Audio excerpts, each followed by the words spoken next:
Hello and welcome to the Choralosophy Podcast. This is episode 59, Married to the Choir with the Robisons and the Munces.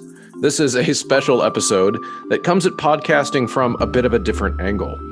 Enjoy a spot as a fly on the wall while two couples, both comprised of choral musicians, sit down to discuss the benefits and possible pitfalls of being married to someone who shares your professional sphere, who shares all of your professional goals and aspirations, etc.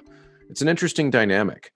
So my wife, Beth, and I welcomed Dr. Jennaya Robison from the Conservatory at UMKC and Dr. Beth Robison of Viterbo University to join us in our living room for a candid and open sharing of experiences with being married to choral musicians. We covered how choral music brought both couples together, how competitiveness can create a challenge in the relationship, how it's important for us to remember our role as supporters and fans for each other, while also wanting honest professional feedback from our partner. We are still trying to walk this tightrope, but I believe that you will find this conversation interesting and engaging and hopefully helpful. So stay tuned for that. It's going to be a lot of fun. Of course, for those of you who like to listen to podcasts, the audio version will be fine, but this is a especially engaging one on the YouTube channel, so I encourage you to head over there and check out this episode there as well. We do have some announcements. You're gonna hear these announcements starting to drift away because we are getting really close to the Atlanta Convention, April 9 through 11, but it is not too late to sign up. This episode is going to come out in early March, which means that you could still grab a spot and get signed up to join us there. That's going to be some awesome in-person professional development happening over the course of basically 2 days. So from a Friday evening, March 9th, to Sunday afternoon so that you can fly back in time to get back to work on Monday. It's going to be lots and lots of fun. So get signed up over at choralosophy.com. Also, shout out to all of the affiliates who help make this show possible. You can grab amazing choral products that really help you do your job better and more efficiently at all of the vendors that have been so gracious to throw their name behind the show. And so we show our appreciation by purchasing products from them, whether it be sheet music from ryanmain.com, graphitepublishing.com, or renewing your sight reading factory membership and getting memberships for your kids because it makes you better at your job and your kids get a better education. And you get a discount when you enter Choralosophy at all those vendors. You've got those resonant singers masks along with great folder products and choir robes at mymusicfolders.com. And of course, there's the nerdiest one of all, which is vocevista.com/choralosophy, where you can download for free the resonance software that shows your students what it looks like to sound good. It's a different way to learn. And for some of our varied learning styles, it's a great opportunity to go over there and download the software for free. And when you love it, you can get the paid version and enter Choralosophy at checkout and save 10% there as well. And then, of course, last but not least, there are the producers over at Patreon: Ulrika Igrain Munoz Alarcon, Chandler Smith, David Kowalczyk, James Mock, Steve and Kathy Kokachik, Kyle Peterson, Michael Herron, and Ryan Main. Well, thanks for coming. This is going to be fun. Are we recording? Yeah. Oh! It's time. Oh! Yeah. We're just hanging out in our living room, and people will probably hear the dog, and that's okay. We're just not going to be stressed about it. This is definitely this is the first time we've used this room to record, because with 4 people, we can't quite fit in my recording studio upstairs, unless we didn't care at all about social distancing. Oh, got it. We could non-socially distance up in there, but it would be quite awkward. Okay, so let's start this way. First of all, Brett, Jennaya, welcome to our house. Thank you. Very glad to be here. So why don't you guys first introduce yourselves to everybody? Who are you? I'm Jenaya Robinson, and should I give professional title? Yeah, all the things. Define yourself. Yeah, so I'm the Director of Choral Studies at the University of Missouri Kansas City Conservatory. And I'm a wife and mom and actually grandmother as well. And this is my husband, Brett. Yeah, so Brett Robison, and I teach at Viterbo University in La Crosse, Wisconsin. It's not Viterbo, it's Viterbo, in case people look at it. And Get it right, yeah. This was my 5th year at Viterbo, and I, of course, direct choirs, teach conducting and the secondary choral methods. and also a grandpa, and a father of 3, and, 3 children, 2 cats, and 1 little dog. So, In addition to the human children. yes. Yes. That's awesome. That's awesome. Who are you? I'm Beth. Welcome back on the show. Thank Beth. you. Yeah. But you have to introduce yourself, though. Well, Don't assume. okay. I am Beth Munces. I am your wife, Chris's wife. I am a private voice teacher, and I am a mother of 2 children, and I sing. I used to sing before the pandemic hit. You sing again now, though. Yes, I am starting to sing again. Yes. And we have pets as well, a dog and a cat and a fish. Awesome. Yes. Awesome. And so what we're coming together tonight to talk about is the idea of being married to the choir, so to speak. Yes. Interprofessional marriages, which is an interesting thing to think about. Just even outside of the choir context, what would it be like to be married to someone who not only do you have to then live together, but you have to share the same types of professional concerns, the same types of how do we measure ourselves in terms of success. I can imagine that there are lots of things, and we'll have a chance to talk about all this stuff and how it's played in our lives. But I could imagine pros and cons.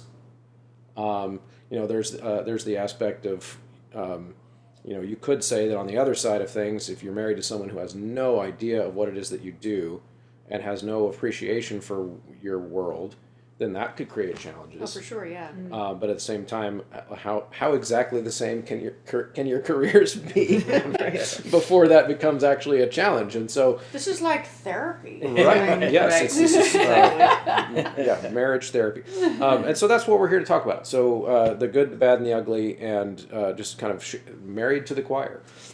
So let's start out. Brett, Jennaya, why don't you tell us your origin story? How did you meet? How did this romance begin? Do you want to start? Well, You I can start, then you'll fill in the blanks. I'll fill in the gaps. It won't take me long because I forget everything. So we met in 8th grade in PE class because, my last name is Robison. Of course, that's Jennaya's last name now. But in 8th grade, it was Rogers. So we were in line right next to each other. Okay. And should I share the leg thing? Yes. So she remembers that, in 8th grade, I had hairy calves. I did. and- I just thought he was so manly because he had hairy legs. And I'm 13, so. Right. And she had just moved into my junior high from Germany. Yeah. So we didn't know this mysterious Jennaya. I mean, Jennaya's kind of a mysterious name anyways. And who is this person? And she got to be known as the voice really quite quickly. We did not hang out. German voice. That's right. Who's this girl? Which even in 8th grade doesn't always play well with other sopranos, at least in that school. And so Jennaya started getting all the solos and all the attention. It seemed like. I mean, I didn't really care. I was just happy to just sing my little baritone part. But so I just had known Jennaya since 8th grade. We didn't hang out. Just always respected the work that she did and just marveled at the voice she had. And we all look forward, well, except for the other sopranos, when Jennaya had a solo and to get to listen to her. And then I would say then the next major moment would have been in high school when she started dating my best friend. Yeah. And I started dating her best friend at the time. And so we went on double dates, and then it didn't work out. I mean, that's a whole podcast in itself, filling all that in. But it didn't work out with those couples. And then I moved in and asked Jennaya out and this was my senior year. So we, fast forward from 8th grade. But, sung in choir with her throughout junior high and high school, except for 1 year because she got into the top choir immediately in high school. And I did not. So, yeah. As a girl. Yeah. So, so always, was friendly with Jennaya, and then we started dating, and I'll stop there for now. It started with hairy caps, and then There we go. Exactly. It started with the hair. Yeah. No, I think even more significant though was I remember like I moved in and I didn't even know like what clothes you're wearing in the United States, how to do your hair. I mean, I was a How hot long mess. did you grow up in Germany? Well, I lived there for 4 years. Okay. So, and we never came back to the States. And, you know, it was a military thing. And so there's like one TV station, the Armed Forces Network. And I mean, there's no internet. I don't know. Right. But so I remember being like terribly uncool and that he was really very cool, at least in my estimation. And that the rest of the people in the junior high choir would kind of, you know, screw around periodically, as, you know, we were apt to do. But that this one popular guy always sat up straight, always sang out. And I thought, that's kind of weird because he's a cool kid and they don't act that way. And it was Rhett. Yeah. That's Nice. awesome. So, Yeah. by the way, how would you grade his telling of the story? It was good. It was really good. Yeah. Because I know I've given up on even telling the story. Oh no! Wait, you have to tell the story. I'll listen. Well, I mean, I would, yeah, because I know you're going to grade me. Okay. Listen. Yes. Oh yeah. But so, you have to give her a chance to tell no, her I version know. of the I'm story. not. Yeah, we're there. Yeah. So, and that was kind of the point. So, do you have Yeah. any part of your perspective to add to that, other than the hairy legs? Well, I mean, then we then have been in every college experience, every degree afterwards, except for one degree now, with Brett having earned a Master of Business Administration. We've gone to the same institutions for everything. Mm-hmm. So Luther College, University of New Mexico, University of Arizona. So.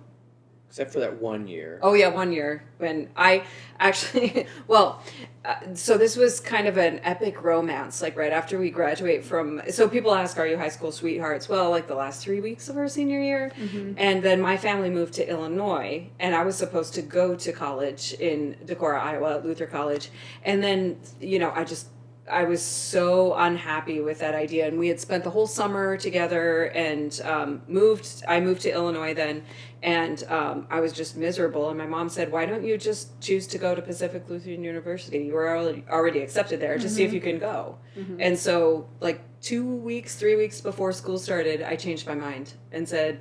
I called him, and I think it was like, I don't know, I want to say it was like August 25th, something like that. I called him and was like, surprise, I'm coming back. And I don't know that Brett was completely happy with that. I was very shocked. Yeah, you I were didn't- shocked. Didn't expect it. Yeah. And So, I went to yeah. community college. Yeah. Tacoma Community College, because I had no idea what I wanted to do with my life after high school. Yeah. But Jennaya had known forever she wants to be in music, so I still needed to figure that out. Yeah. So we had that 1 year where That's true. Yeah, I you were at forgot. PLU, and then I was at the community college, and then started to figure out. I still sang in choir with my high school choir director because he took an interim position at University of Puget Sound. Oh, okay. And so he just said, "Hey, just come sing in the choir, Brett. You know, they won't charge you or anything. We just need more bodies." Right. And I took voice lessons with him, and then,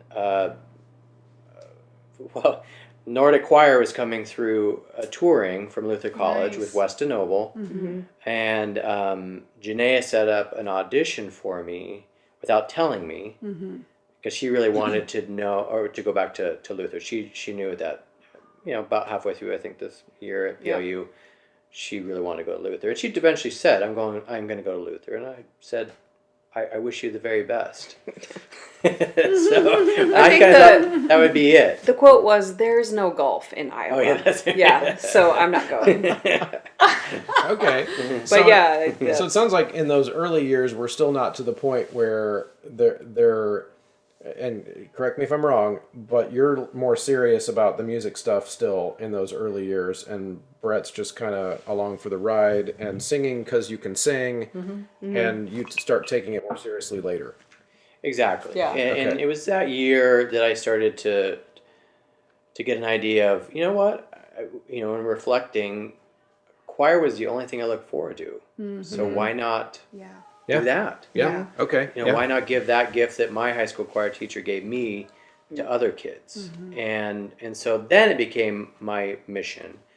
and passion. But yeah, but Jennaya we were talking about this on the drive over here. Like, I mean, for all intents and purposes, you were like 8 years ahead of me in many ways. Yeah, because I mean, it was probably Women 10. always are. Yeah. Well, yeah, in many ways, Yeah. but musically. Yeah. I mean, I never considered doing anything else. Never. And my parents didn't ever say that, I had to be limited in what I chose to do. I mean, my dad's a doctor. I'm sure he would have supported me in doing that if I wanted to. Mom's a nurse. But I never thought about doing anything other than music. That's amazingly supported you, though, through, something kind of completely opposite Yeah. than what they went into. So, yeah. How did we meet? You tell the story. No, I'm the host of the show. I ask the questions. Oh my gosh. We met in church choir. Uh-huh. Yeah. And you sat behind me, and you were super, like, nerdy and precocious, and I'm like, he's kind of cute and kind of smart, and I had a little mini crush on you. Thank you for throwing the mini in there. But then I remember we got to spend a lot of time together with each other on our choir tour we went on with UMKC, and I remember starting to see you in a different light then. So. And more of a normal size crush developed. More of a normal size crush developed. Okay. Yes. Okay. Yeah. I would say that that's a really succinct version of the story. I think we, of course, we met. What were we? 25. Yes. No, we met when we were 23 or 24. I know. I started the church job when I was 24. And we started dating 25-ish. At 25, yeah. Yeah, right. And so the reason I bring that up is just, we have one of the things we have in common as couples is that we're all choir people. One of the contrasts, though, is that, we met a little bit later in life and had already both chosen a path. And so that'll be interesting to see if that plays into any of these, the dynamics, I guess, because when Beth and I met, we were already, I was a high school choir teacher. Mm-hmm. She was a grad student in voice. Mm. And so that, finishing. I was finishing. Yeah. Right. And so that path had kind of been determined. Mm-hmm. We never had to have a relationship conversation about, what our careers were going to look like. It just became about there's still competitive stuff that happens, but we'll talk about that later. Well, I remember being like, you were a breath of fresh air compared to the other guys I had dated, who didn't get it, like the non-music people. The non-music people, right. The baseball player guy or the whatever, people that weren't in music, and they were kind of like, turn off that recording, and I'm like, I wanted you to hear this recording that I did. From the pro baseball players and models that you used to date. I know, no models. No. There were no pro baseball players, no models. He was a minor league player. He was minor, yes. Okay, that's a pro baseball player. There you go. But I just remember, like, always feeling that void, though, where I felt like no one really got me or got my passion and got my, what I wanted to do. And I remember with this one guy in particular that I had dated who said, it's just singing. It can't be that stressful. And because I remember talking about how stressful it was and how stressful graduate school was, and just some of the different things that I was going through at the time. And he was like, it's nothing compared to what I'm going through, and I was just kind of like, oh dear, and I just felt like we had that instant connection, and you got me right away, and we you don't have to justify the stress because for sure. Yeah. So what time? All right. So let's kick it back to Brett and Jennaya here. So, at what point then do you think in your evolution, from the early years to when I'm assuming you're both in graduate school at some point? Yeah. I'm just going to make a guess, where it starts to become maybe part of your relationship that, hey, we're both trying for the same stuff here. Is that about then? You think? I don't know. I mean, I honestly think it's more, in a way, that is more surfaced more recently, wouldn't you say? I mean, because of my, I never wanted to let solo singing go and say, now I'm going to move into just conducting, or I'm just going to do solo singing. So and Brett had more of a focus of music education, or later on, orchestral conducting, that we, without, I think, really verbalizing it, made sure that we were distinctly different so that we weren't going for the same jobs. And I think, I sooner on realized I wanted to teach in higher ed. But it very much was, and maybe that wasn't good, but it was not intentionally verbalized that we need to be looking at sort of different jobs so that we don't compete for the same things, because we really do exactly the same thing. Yeah. Right. And I'm thinking about it like from maybe a 1,000 foot view, you do the same thing.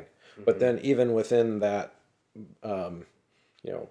we direct choirs at colleges, could be quite a bit of different focuses that you could create for yourself, even if it's subconsciously, so that you have your own domains of expertise, your own domains of things. And I can imagine that's in some ways self-preserving.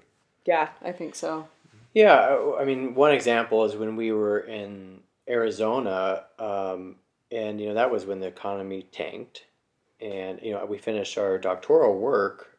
We hadn't finished our dissertations, but there was no jobs, and so we had to create opportunities. And so we started this nonprofit, and we just sort of knew there needed to be distinction, and so I took over the orchestral side, and Jennaya had the choral side. So she started a children's choir program and had this wonderful adult semi-professional choir, and I had a semi-professional orchestra, and I started a youth orchestra program, and that worked, because we were able to say, that's Jennaya's stuff, and these are my toys. We can share, but then it also was easier for people to sort of, that's part of it, I think, is like, for people to understand what is different then. Like, why, in between you two? Why would I want Jennaya to come clinic my choir? What's the difference between you two?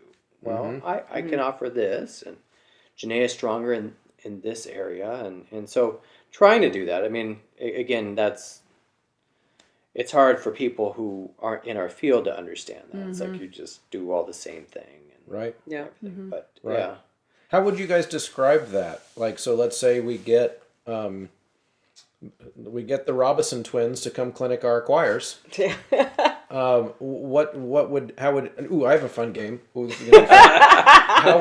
Charades, we're really good at that. How would Jennaya describe the clinician that they would get with Brett, and then vice versa? We actually, because earlier on in our marriage, in between, different jobs and doing church jobs and stuff, I wound up being Brett's pianist for a lot of church jobs. And we have this kind of friendly, silly banter where, like, I don't agree with your tempo, so I just look at you and no, I'm not playing that way. And, and we would just, and it would become kind of a joke. And so I suppose we have this sort of funny banter together. I think that I'm like the faster talker, super fast paced, and Brett has always, his shtick has just been different from me with that. Like, he's funnier, he's more sarcastic, he's just laid back, but not in a bad way, like commanding excellence, but not in the really hyper way that I would do it. So I think that we play well off of each other, and then we're not afraid to make fun of each other in front of that's important. It is, yes. But I think it stems from my disrespectful and unruly childish attitude with being your pianist. So it does. I think that's where the shtick started. Yeah. The Brett and Jennaya show, and we finally actually got to clinic a festival together. Yeah. And it has never worked out where we've done that together until it was 2 years ago. I think this month. Year and a half ago. No, it was in the fall. It was the Badger Honor Choir All Fest. No, the one up in we done it twice. Yeah. It's the Metro. But this was one where we're both we're the conducting clinicians, not just adjudicators. So we actually got to work the. But I would say, to answer the question, that Jennaya is super. There's a lot of energy. it's a lot of focus on the voice because that is definitely one of her strengths. And so she is a master at getting especially young people to make sound. And so, and feeling comfortable doing so. Yeah, that's awesome. So on our side, we're not both conductors. We can bring all kinds of other interesting dynamics, though, because and this made me think of this as soon as Jennaya said that she has sometimes been Brett's accompanist in rehearsals. Beth sometimes sings soprano in choirs that I'm directing. A lot. Well, a lot, yeah, A lot. and that can create a very similar kind of dynamic, whether it be church choir, where you just like don't care at all and will occasionally like sing some notes and stuff, all the way to contrary, where you care a lot, and then we have some of those competing director, where we full on informations. argue with each other. Yeah, Yeah, sometimes. and then sometimes other singers in the group want to quit because of it, and like this whole. So it can range. I mean, it's obviously not that bad all the time, but it can be, so. And as friends have said to us or to me, like, you both have equally good ideas. They're just sometimes slightly different from each other, like a quarter different. Like we're just coming at something from a different angle, just in interpretation. And so it's.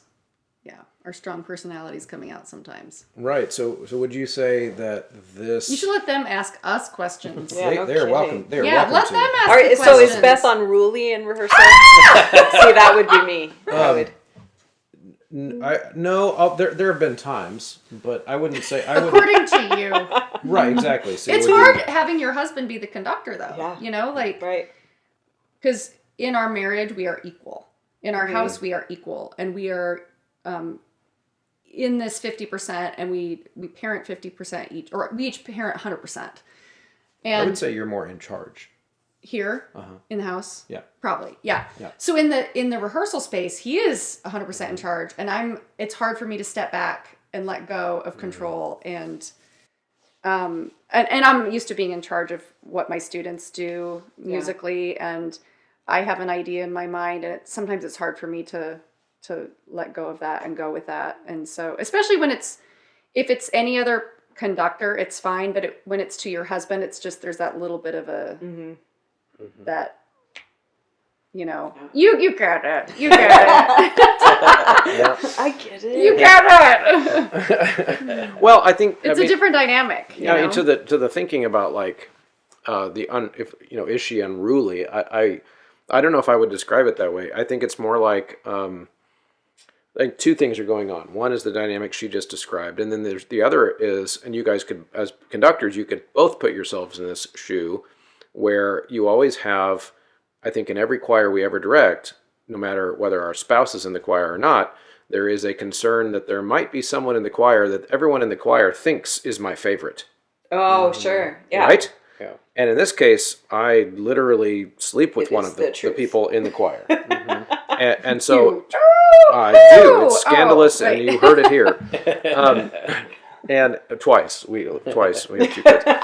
We have 2 children. Yeah. Right. And so my point being that if you're in that conductor brain where you're trying to lead an efficient rehearsal and you want to try to incorporate everybody into the rehearsal, there might be moments where you might say some stuff and it might be totally valid and totally like normal. But in my mind, I'm thinking, I want to make sure I'm not giving her too much voice, because am I giving that same voice to everyone else? And that's the part of my brain that I might be in when I'm going to shut that comment down and we're going to go on to the other thing. Whereas it might be a totally valid comment. Yeah, I get that. Yeah. But I'm trying to not look like she's the one who gets to say everything, and then you know what I mean? Yeah. And that's hard. That's like, honestly, I can't say that I've ever figured out exactly where that line should be. Yeah. Like we're still Yeah. figuring it out after Yeah. 11 years Right. of that. because it's more of a self-consciousness thing. Yeah. Where I'm thinking, like, how is this going to be? So if I sit here and let Beth, run down her whole laundry list of all the things that we're doing wrong right now, And I, You make me sound so bad. well, I I know. mean, there's nothing wrong with that. Like, 'cause other singers do it too. Right. Other singers do it too, and that's part of the environment of our group. But then at the same time, I'm always thinking, would I give this same amount of airtime to Right. everyone? It's Right. fair. That's fair. Yeah. And so yeah, that creates issues for us too. Yeah, we don't have so much of that experience. I mean, the only thing that would be similar to that would be when we've served on our board of directors together. And that, I mean, we actually, we don't disagree with a lot. I mean, down to like, decorating the house or, I mean, we have very similar minds, but I do think that, there've been more of a, Brett is much more egalitarian and discerning, and I am very quick to let's just do it. Let's make a decision, and so that will drive me crazy as a person. Like, just come on, let's just do it. And we're the ones who thought of this. Let's just make this decision. And Brett would be like a marvelous counselor or therapist, whereas I would be a disaster, I'm sure. But I don't think that's true. No, but you'd be a different approach. I'd be different.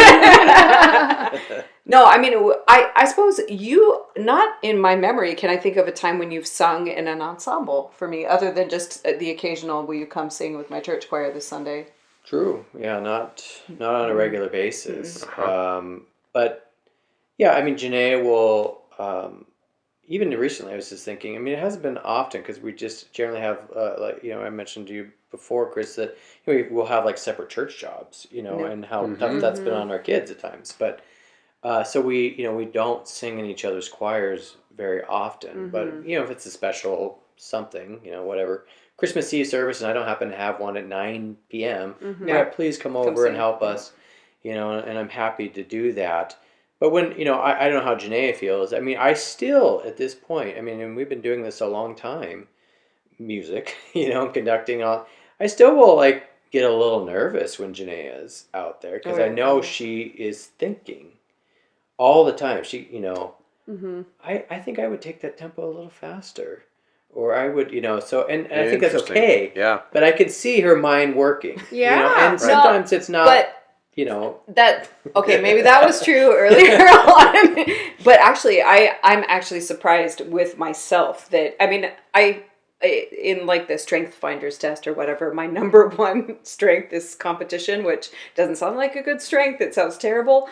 But so I am naturally competitive, and it doesn't matter who it is. But that I've been so incredibly impressed by Brett's work in the last few years that I'll listen to him and I'm just like, dang, I couldn't get my choir to do, or listen to how he shaped that phrase. I didn't ever even think about that. And I feel like we still come, at least I do, with that burden of we're still the 13-year and 14-year-old kids who knew each other way back when I was the music person and he just kind of liked it. Right. And so for him to have like his own really innovative ideas and success and stuff, it's like, always just like, who are you? Yeah. What? Yeah, it's no, it's really good. I think that I get nervous for a different reason now because I'm really impressed with the like teacher and musician so he is. I'm not a licensed therapist, so disclaimer.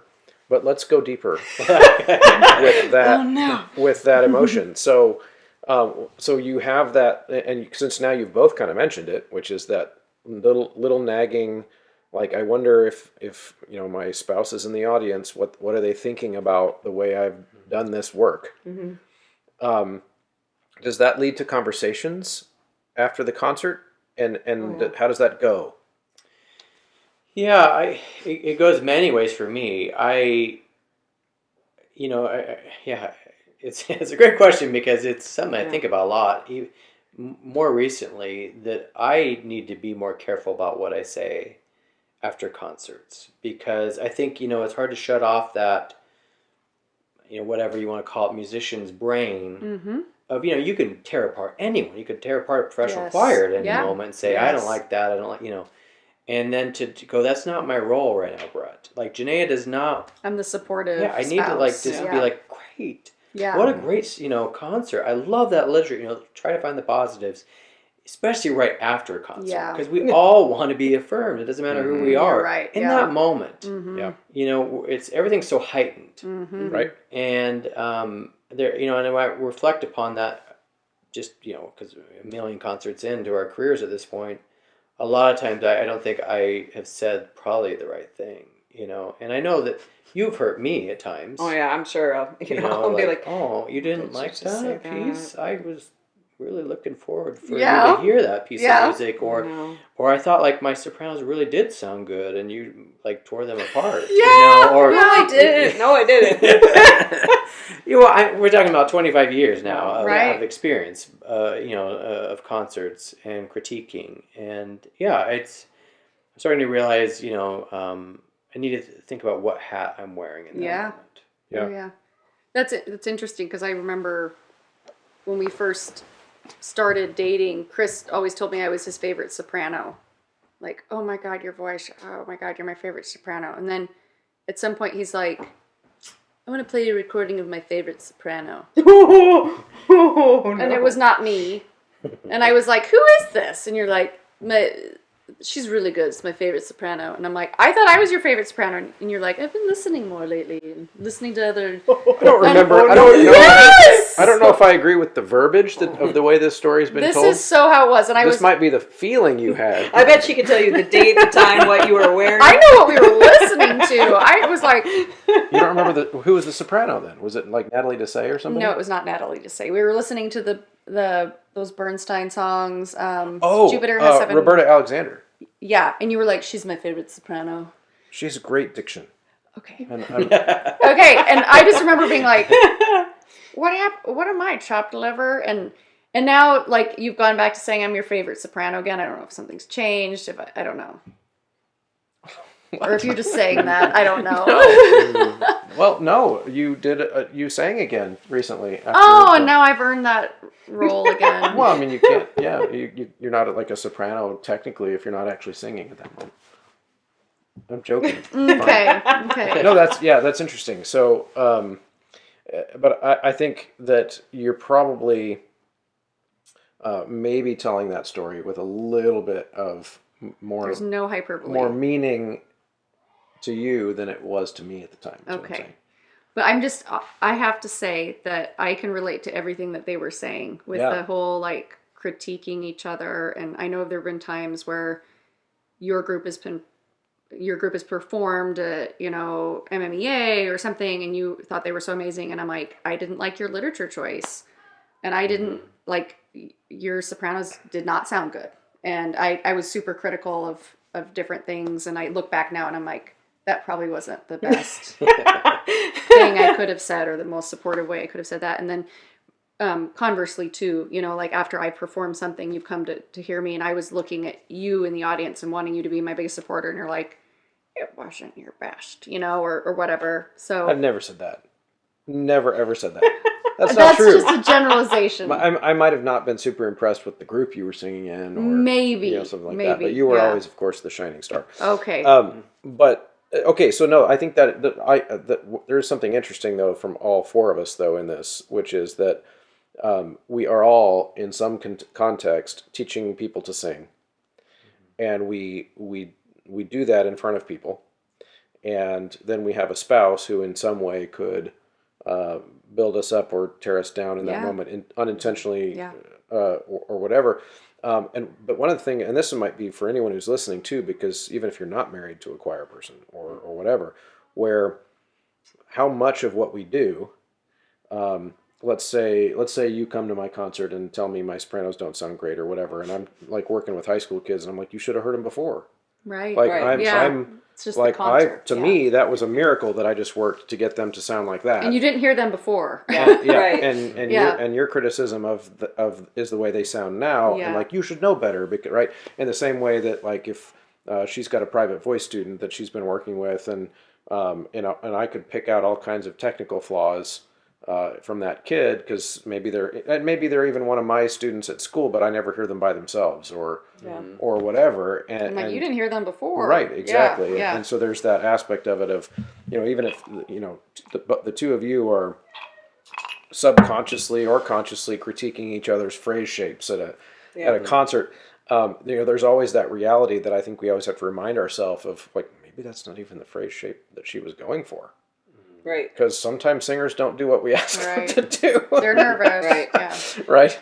And so I think that's always been something that's hard for me too, is just that, when we do a performance, whether it be we're singing together, like I know one of my biggest frustrations sometimes ends up being that, like, when we're doing something together and in contrary it doesn't go as well as we'd want it to go or whatever, and sometimes because I'm the director, in your mind some of those things become my fault, and I'm sitting there thinking, like, but I had all these other things on my mind too. Like I had to make sure that the board member showed up on time, and I had to make sure that the paychecks got there, and I had to make sure, like, all these other stuff, and like, but and so there's this, there's just, I think it is true. I think it's that idea of, like, who, as spouses, who are we to each other in that moment? Yeah. And because we live together, there's going to be those other times when we can talk about those things, which is interesting. But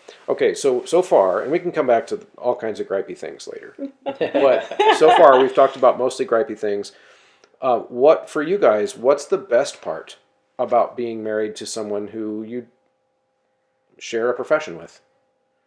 Geez, I think it'd be something like, so I lectured on Bach D minor mass the other week, and then be able to just say, it's this part, song to storm, and he's like, I don't know what you're talking about, and we can just kind of nerd out on the same types of stuff. Or that, I mean, for us, it's so much deeper than that, because we have such a long history that we can be like, I can actually still sing my alto part from this song that we sang in Ferrucci Junior High, and we can talk about that and the history of things. But I think it's the nerding out, or the, just that he knows exactly what I'm talking about. Yeah. Mm-hmm. The shared wavelength. Yeah. Mm-hmm. I think, I think the best part is not even just that we can do that, but it's where, we're kind of back to the when and where, like when you should critique. But we walk together a lot. And so that's our time to just kind of let frustrations go. Mm-hmm. And so it's a very healing time, I think, for both of us to just be like, this is not going well. And it's not even necessarily that Jennaya needs my advice in that moment, or I need hers, but it's just, there is a comfort to know that Jennaya knows exactly what I'm talking about. Mm-hmm. Yeah. I like that. Like, and it may not even be a musical thing. It may be a personality thing with a colleague. It may be, or a student I'm dealing with, but these are issues that both of us have a lot of experience in. And so just to know that she understands, I find that to be a huge blessing. Yeah. Or even just the dynamics of academia. Yeah. And the environment of that. Yeah, for sure. You get each other's pressures that you're under. So if you're preparing for something, or vice versa, then you get it. You get the amount of time that you need to spend, preparing a score, or auditioning, or whatever. Yeah. Mm-hmm. What about you? The blessing of it? Yeah. What's the best part about it? I have to say along the same lines, like just being able to nerd out over things and knowing that I'll get your honest opinion for something. Like I know that when I sing something, you'll give me your honest opinion. And I know that, like, you'll give me honest feedback about it, and that if we can talk about pedagogy or how we feel about a song, and we get it. We're on the same wavelength. I agree. It's the same thing. Yeah, no, I agree. I think the only thing I would add is that I like the minutia of like what we do every day, like what all of us do in some capacity every day. The minutia can be explained I can explain it to her with very little effort. Yeah. Oh yeah, that's good. Yeah. So, for example, even as something that, like, if you had a non-vocal music spouse in some way, if I came home from work, for example, and said, I have a 15-year-old girl, and she got her vocal folds to touch for the first time today. in 2 years. Yeah. Like, you'd have to explain that in great detail to a lot of people They would to just get look them at to you even like, understand what what? that means. What do you mean Yeah. their vocal folds touched for the first time? What does that mean? But like, I can just come home and do like a simple brag about a triumph that I felt at work together. Oh, cool. And like, she didn't have to really care because maybe she didn't even know that kid. But like, there's that still just that idea that you can like have a certain shared lingo, a certain shared set of what success means and what stress means. Like you were saying, like if you're under the same similar types of stresses, because we're all under a similar type of stress too, which is that we have to, like I said before, we have to make people do stuff in front of people, and then how those other people do the thing is how we are evaluated. Yeah, right, right. But I also have to say, I love that we're growing as musicians together too. You know, we've changed as musicians. We've been able to change as teachers together, and you know, certain things that I've changed in my teaching, I know that you've adopted and changed too, and certain things that you've changed and adopted that I've taken on and adopted too. So we've kind of grown together. We've been able to share that. We share that common knowledge and feed off of each other in that way. So Oh yeah, I mean, I've learned a ton from you about things that I take from your voice teaching into my classroom. And there's times frequently when when she'll have me come downstairs to demonstrate something for the boys that she can't demonstrate, or Yep. Sure. you know, the idea that we can be kind of a team, which is another question I was going to ask you guys too. Is if so, I'll force you to say something else nice about each other. What could you say, each of you, that you've learned from the other, like on a professional level? That's a good question. That's I think, I mean, having not only gone to the same schools, but we've had the same major professors for everything that is integral to what we do.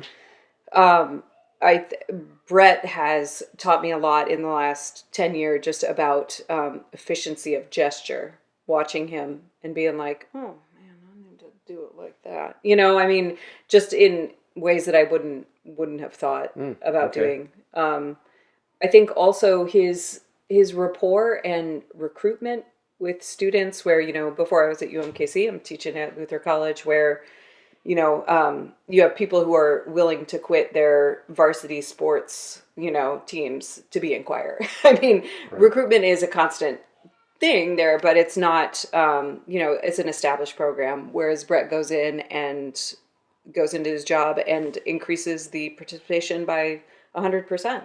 And I don't know that I could do that. And so just that's really been impressive to me, because that's something that I didn't know that he had in him, and I haven't got to witness that firsthand. So it's exciting to see the things that I think I know everything, because we have experienced the same journey so much. But you haven't seen each other in different environments. Yeah. Able to, because we do, I think, more that I verbalize it, I think we probably compartmentalize things so much for each other so that we don't, just overtly compete. That we'll talk about things a lot in the abstract, but not always sort of sharing like, oh my gosh, you should hear my choir. I mean, we kind of keep that more separate. And so it is really amazing to see, just to be like, I remember you when we were like, in beginning conducting class and studying what the, French and Italian instrument names were. I mean, like, seriously.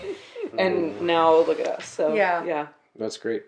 Yeah, I would. Geez, that's honestly a hard one, because I feel like I mentioned before, I've always felt I was way behind Jennaya. So it's like I'm learning stuff that she's doing all the time. But I would say, just musically speaking, I mean, Jennaya, I feel, is just a vocal ped whiz.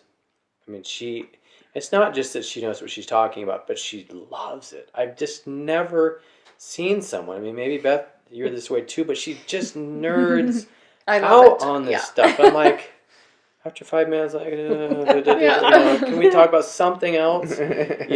But when I go and watch her present, I'm just absolutely blown away. I always take something new from it. Like, oh, I got to start incorporating that into my rehearsals. Mm-hmm.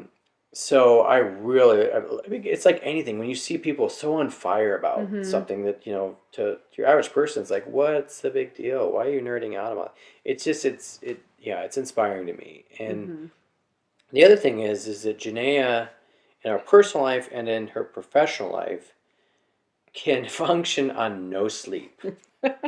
And maybe that sounds silly, but Same with him. I don't understand it, Yeah. and I respect it because Yeah. she can go and knock out an all-state, or individual voice lesson or whatever it has to be done right now, and she doesn't stress out about it. At least she doesn't show, even though she just got 2 hours of sleep that night. Yeah. She's like, oh, Not well. intentionally. Yeah, but no, I mean, like, Yeah. and we all battle, well, Yeah. at least Jennaya and I, at times in our lives, battle sleep issues, and that really throws me. I'm like, I'm just not going to be the same teacher that I would be. I didn't get enough sleep. I have a tendency to overthink and kind of panic a little bit, where Jennaya's like, oh, well, we just go on.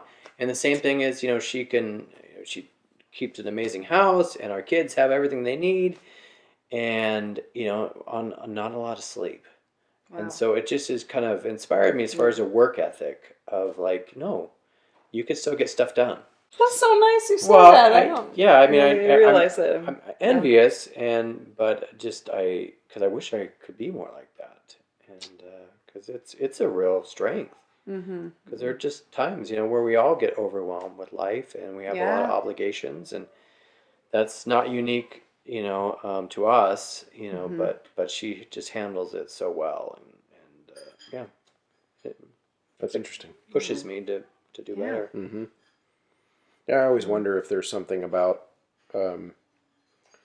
those types of qualities in partners that we kind of instinctually seek, almost as if they complement. Absolutely. Yeah. I totally believe that. Do we get to answer that question too? Go ahead. Wait, have you answered it? Yeah. I don't Yeah. remember. Okay, I'm sorry. I just forgot. Okay. Do you want me to answer it first? Yeah, sure. Oh. So, Chris can give a speech for, graduation ceremonies or incoming freshmen at UMKC. He was asked to do that a million times because he was the president of the Alumni Association. And the night before, I'm like, what are you going to talk about? And he's like, I don't know. I'm still figuring it out. I don't know. And then he'll go and give this amazing speech, and people will be like, it was so awesome. It was amazing. And I'm like, if I have to speak, I'm going to plan it out. I have to know exactly what I'm going to say and have it written on note cards or something.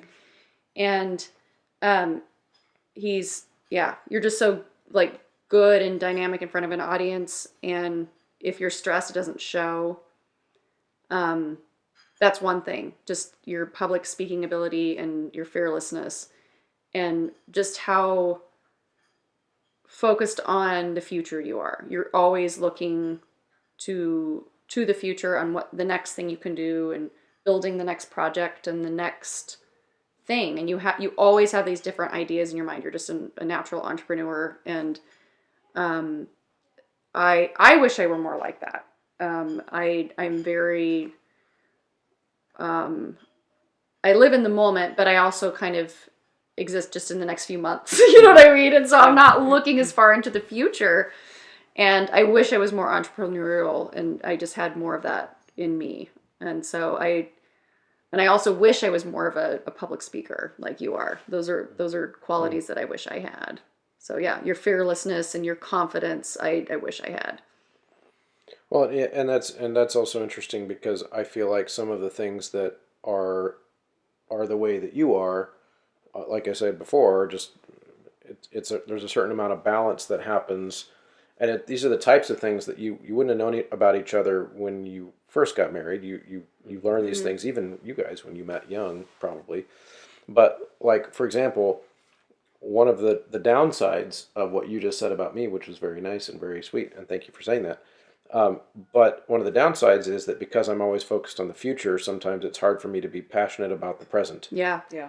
It's true. And that's one of the things that I always, I can see in you, that I kind of sometimes wish that I could, it's going to sound it's going to sound wrong, but I'm just going to have to say it this way. Sometimes I wish that I could get really mad about something that's happening right now, because that would mean that I'm there with it. Like like even things in rehearsal, like, so think about like the times in rehearsal, we were talking about this before, where Beth might want to stop the rehearsal to talk about a thing, like a detail. Like there's this detail, we're just not getting it right. And she's usually got something about like the basses and the sopranos just aren't agreeing on that pitch there. We're not, or like there needs to be more resonance from here so I can tune to this, blah, blah, blah.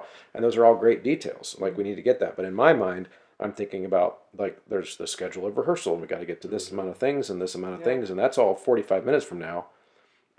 And then she'll get really passionate about that detail.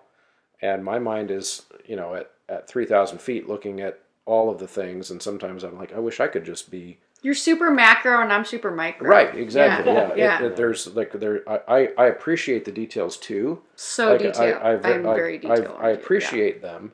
I just oftentimes can't get my brain to focus on one of them at a time. Yeah. And so that's one of those things where there's a balance there, that if I learn, just in what ways, and sometimes I'd even describe it as like almost like a passion that sometimes you have, even if it's like in a way that in the moment would feel very, annoying to me, or like if it's about like where, on which side of my closet my shirts are hanging or whatever, like that might seem stupid to me, but in a lot of ways it's an example of that same thing. Yeah. That's a detail. Yeah. That you're focused on. It matters to you in a way that is very important in that moment. But for me, I'm thinking, will I care where that shirt is a year from now? I will not. So I don't care where the shirt is now because of that. And there's a certain aspect of that I think whenever we, share our lives with someone, that there's a, like the more we can know about the other person in that way, the better. Mm-hmm. But yeah, it is also part of it. Like, what can I learn from that? Like, what can I borrow from that at that given moment? But yeah, so I wonder too about things like. You didn't say what you admired about me yet. I just did. You did? Yeah, your ability to be passionate about details. To nitpick about your shirts. That's what you heard? Yes, that's what I heard. That's what I heard. We'll have to rewind the tape. I love that you nitpick where my shirts go in the closet. That was the end of, that was an example. That was an ancillary, trying to be humorous example of it. No, what I meant was that what I admire about you is your passion for the details in the present. Okay. Like that you can be present. Mm-hmm. And that's something that's very, very hard for me to do. Okay. And I don't know if, in fact, I would even say that's true of me in rehearsal too, like with my kids at school. Like I have to stop rehearsal in order to like be present. Sure. That's hard. It's hard for me to do both, like to be in rehearsal and feel like I can focus on a kid. Mm-hmm. Yeah. Or, and so we do a lot of, in my rehearsals, we do a lot of what we call story time. We just sit down and talk because I can't like incorporate it in. I have to like dedicate time for that. Right. Oh, exactly. My dad was kind of that way, or he still is. My dad's that way too, where, he might go 6 months without saying anything like affectionate to us, but then he has to stop all of Thanksgiving dinner for 30 minutes to give a speech about how much we mean to him. And then 6 months will go by and, Yeah. And there's a certain amount of personality there. I have a question. Go. Should we be serious or funny? That's the question? Well, no, but you could. I have two questions in mind. Okay. You get to choose. Choose your own adventure. Should we be funny? We could try. We could try. Okay. Yeah. Share something about the other spouse that no one knows. Oh gosh. Oh jeez.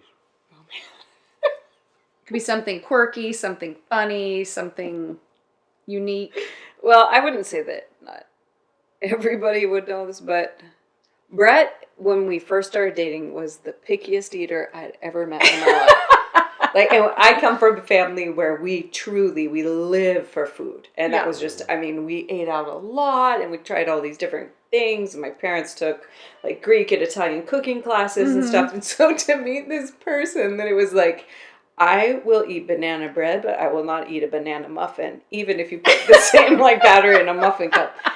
Or that I like corn on the cob, but not corn off the cob. And I was like, what the hell is wrong with you? And Not anymore. No, I've learned, and now he's so much, he's just wildly more adventurous. It's just, I can't, you are but a shell of your former self. Well, yeah, thank you. It's fantastic. Yeah. So. Or he has filled in the shell. He's that was filled his in. former shell. Yes. Yes. So he had a toddler's appetite, basically. Yeah. Well, we have a toddler that lives in our house now in the form of our grandson, and he's more adventurous than Brett was. He is. To be fair, though, I have always told my kids, do not be like me. Yes. It's just ridiculous.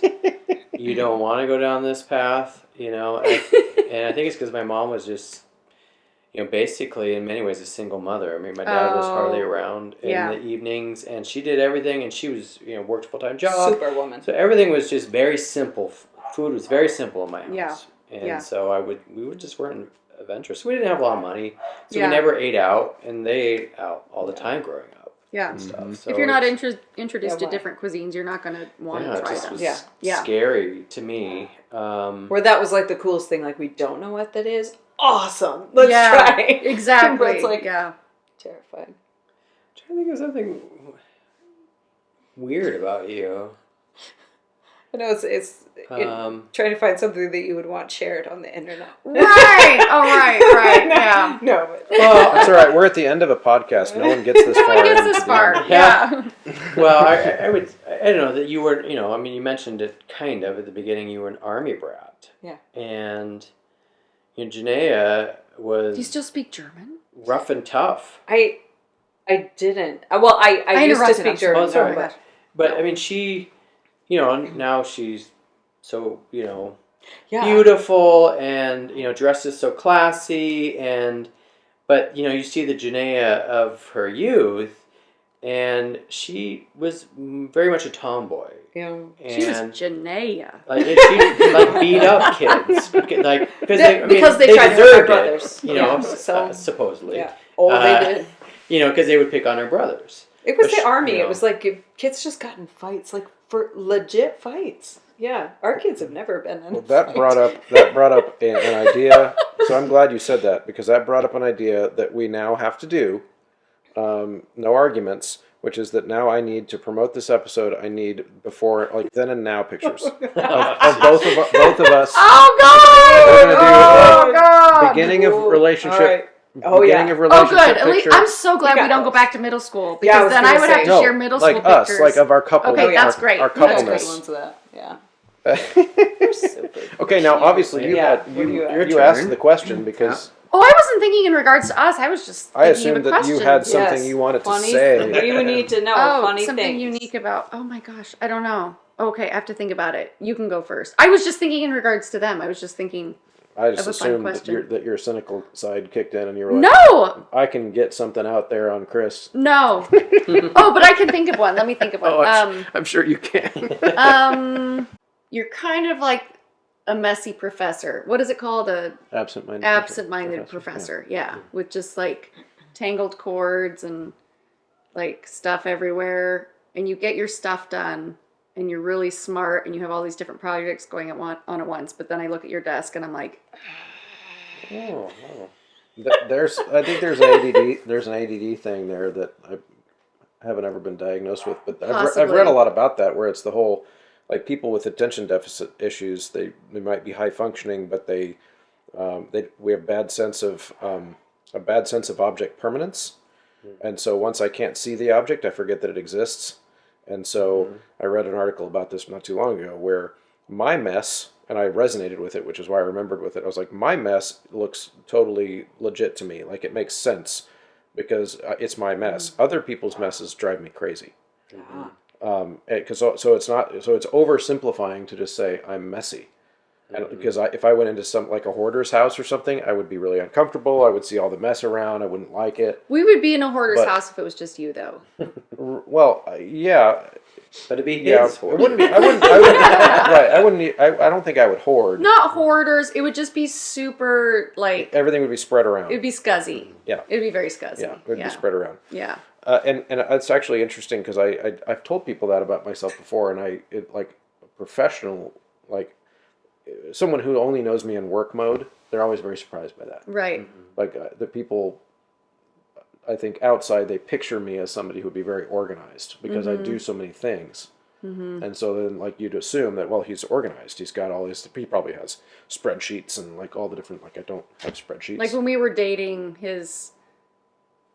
I had to go clean his apartment for him. And he had a cat in there, and I'd be like, oh my God, the cat box is so bad. And, like, just the tumbleweeds under, like, in the bedroom. And it was just so bad. And it would get so bad that I'd have to clean it because you just didn't see it. Well, yeah, right. Like shout out to Ryan Main, who's a good friend, but he's got tons of spreadsheets on everything. And some of our listeners were writing in asking me to, like, could you put together a list of some of your favorite pieces that you've ever done for your beginning level singers, because you do such great work, and I'd like to have your just you put your brain in a spreadsheet. And of course, I'm like, how would I even do that? Like, I don't have any record of what my choir sang 3 years ago. Like, I'd have to dig through. And then, of course, I went on my Patreon and I started to make one. And I added Ryan Main as an editor to it. And, of course, within 3 seconds, he's, like, dumped pages and pages and pages of, like, separated out by voicing, by difficulty level. And, like, so he keeps, like, so some people are that way, and I'm just not. And I don't even know, like, even the idea of being that way stresses me out. Like, the idea that if someone were to ask me to, like, put down on paper, that's why I podcast, because I can talk about it. Like, put down on paper what your sight reading method. How do you teach people to read music?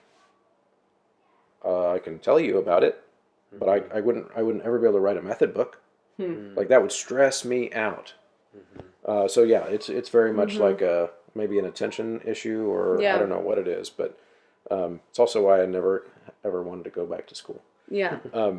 But yeah, it's an interesting thing. So all right, so thing about you that no one would know, and so I think one of the things that's interesting about you is that that as you have gotten older, which is something you've gotten. I know that. Thank you. Yeah. But is that you've started to figure out where the musician side of your life fits into your life. Yeah. And I guess that's starting to sound like one of the things I admire about you too, but it's one of those things where it's not the type of thing you talk about on social media, really. It's not at the forefront. And it's important to me, but it's definitely not like the only thing in my life, because I have my kids and I have our family life, and yeah. And I think that's a cool thing, and that's one of the things that I'm starting to get there too. But COVID has done that for me, for sure. It's like I still care about the profession, and I still care about achieving things as a conductor and as a podcaster, and different things that I want to be good at, and I want to do cool things. But at the same time, like the level of focus on, but will that take away from my family time? Like that, I cared about that before, but I care about it a lot more now. And I feel like a lot of people think that way. I think so. Yeah, for sure. Well, this has been fun. This has been fun. So let's finish. So that our brains don't fry here under the lights. Let's finish with just something that maybe you guys could leave the listeners with about maybe like this will be fun. Advice for people who have gotten less old than us. They'll be there eventually. About what if you could go back and like talk to the 20-something-year-old maybe who is going into our profession. What are some of the challenges that you could help them foresee about just even being married and building a life together with someone when they have the demands of our jobs? Do you want to start? Or? Yeah, we had some, I think, really good models when we were undergraduates that we didn't even take a lot of classes with. Tim and Sandra Peter, who were at Luther College and are now at Stetson University. But I think one thing that I always took away from them, and that I wish someone would have told us, like our parents would have told us, is that you really need to be one another's biggest fan. Mm. And I really saw that modeled in the Peters. But it wasn't until, we didn't think in those sort of terms, back when we were students and we weren't married, and, we were a few years into being married, and then, coming across these issues of trying to, vie for who's getting what job, or, where we're going in our direction. I think that would be, it. Yeah, I think it would be interesting for people to know that our high school choir director, the one who really inspired us to want to do what we do now, he told us before we got married, "Are you sure you want to get married?" Because you have a hard road ahead of you. Oh, being in the same profession. And of course, at 22 years old, you're like, "What do you know, old man?" Right, right. Shut up. I'm in love. Yeah. And had no clue the challenges, of course, ahead of us. And it's been very, very difficult at times. And so the advice I would give is to, when you especially are in those transitional moments, be it, you're going to move to, for us, move to Minneapolis for your first professional jobs as teachers, or you're going to go to grad school. There's no harm in sitting down with like a marriage counselor and working through that, because you're talking about your lives, and and we, especially I think as artists, this is more than just a job. Yeah. Right? And so like it really can do damage. Oh, for sure. Yeah. And so I think there's no harm in having I agree with that. another, some other people. Let's talk it through. Okay, Jennaya, why do you want to take that job? Or Brett, why do you want to go to grad school now? And try to help you kind of balance it out. Having that unbiased source coming in and asking. Sure. I would definitely do that. Probably like 5 or 6 transitions in our life, we should have had a professional just sit down with them. We're thinking about doing this right now. Can we talk through it? I think it would have at least, we probably would have made the same decision. But it would have been less headaches along the way, less hurt. Right? Yeah. Yeah. That makes sense. What about you? I would say just keep your little family nucleus, your little family unit at the core of everything. Like that's the most important thing. Those are the people that you come home to. Those are the people that you want in your corner. And just always make sure that you make time for them, and always make sure that you are mindful of them, and people that criticize what you're doing or whatever, who cares? You know what I mean? Right. Like, we're all going to be dust in the wind. Eventually, like, who cares about the naysayers and the negative Nancys and stuff? Just worry about the people that you care about, your little nucleus. Yeah, for sure. And it, for me, it has everything to do with finding the right person, regardless of the profession. So, earlier Beth told a story about a boyfriend who said something about how it's just singing. It can't be that stressful. I would say that no matter what. That's when I was like, we will no longer date. Never again. Right. And I guess that's kind of the point, is that you don't have to understand firsthand the stress to still recognize in your partner that they're stressed. Yeah. Right. And so I think, I don't want this to even feel like a conversation about how choir directors can only be happy if they marry other choir people. That's not the point, obviously, but it's that regardless of the dynamic of the two professions in a partnership, that there has to be that sense of being each other's biggest fan, like you guys said earlier, which I think was really good. Very good. And just being able to be that sounding board. So ultimately, it has to do with being, finding the right person. And so yeah, I think those are all important things. And this is just fun. This is a fun conversation. I appreciate you guys taking time to do this with us. Oh, our pleasure. Our pleasure. Thank you for inviting us. Yeah, it's fun. Awesome. It's like therapy. That's right. On the couch. On the couch. How does that make you feel? I love it. That's awesome. Thanks, guys. Yay. You're welcome.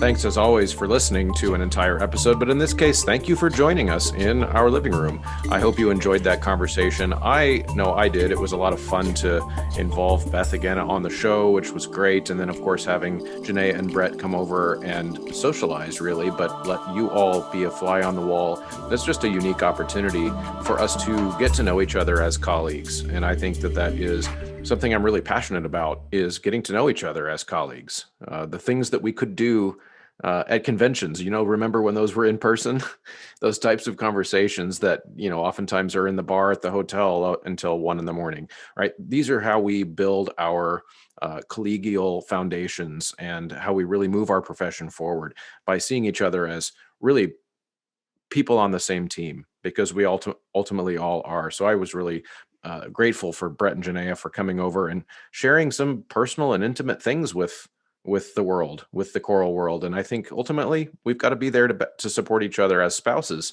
but also as colleagues. So thank you so much for doing that. On the way out, Voce Vista, Sight Reading Factory, Graphite Publishing, Ryan Main, mymusicfolders.com, all have Choralosophy at checkout coupon codes that you can use every single time you make purchases from these fantastic vendors run by great choral professionals and excellent people. So head on over there and grab what you need. And don't forget to enter that promo code. And then, as always, when you like, when you share, when you comment, when you interact with the content, it helps me a lot, saving money for ad costs on social media and all of that. So those are always very helpful things. And subscribe on any app you can, and click the like button, any of those types of things. And of course, last but not least, leave a rating on your podcast app if you can. These are things that really help other people find the show. So thank you so much, and we'll see you next time.